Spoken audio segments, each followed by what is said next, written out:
दोस्तों स्वागत है आप सभी का हमारे इस यूट्यूब चैनल पे।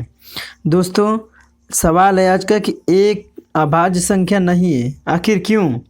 तो अभाज्य संख्या कहते किसको हैं, पहले आप इसको अच्छे से समझिए तो आप समझ जाएंगे कि एक जो है अभाज्य संख्या नहीं है, सबसे छोटी अभाज्य संख्या 2 होती है। क्यों?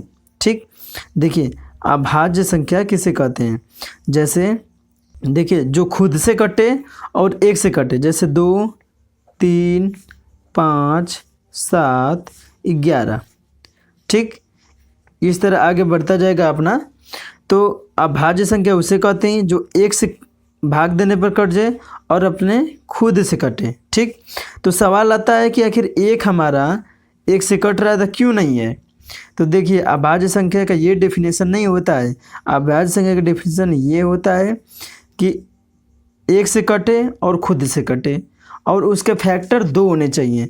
मतलब क्या, जैसे हमारा मान लीजिए 3 एक अभाज्य संख्या है, ठीक है, तो 3 एक से भी कट रहा है और 3 से भी कट रहा है, समझ रहे हैं ना। लेकिन इसके देखिए कितने फैक्टर हैं, 1 और ये 2 फैक्टर हुए ना।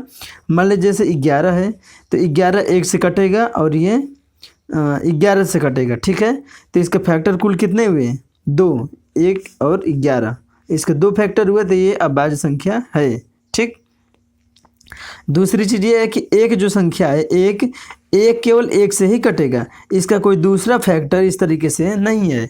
ठीक, इसीलिए ये अभाज्य संख्या एक हमारा नहीं है। समझ चुके हैं? तो आशा करते हैं आप समझ गए होंगे कि एक हमारा क्यों अभाज्य संख्या नहीं है। सबसे छोटी संख्या अगर आपसे कहीं सवाल में पूछता है तो सबसे छोटी संख्या अभाज्य संख्या 2 होगी। ठीक, अगर समझ में आया हो तो लाइक कर दिए, चैनल को सब्सक्राइब करिए।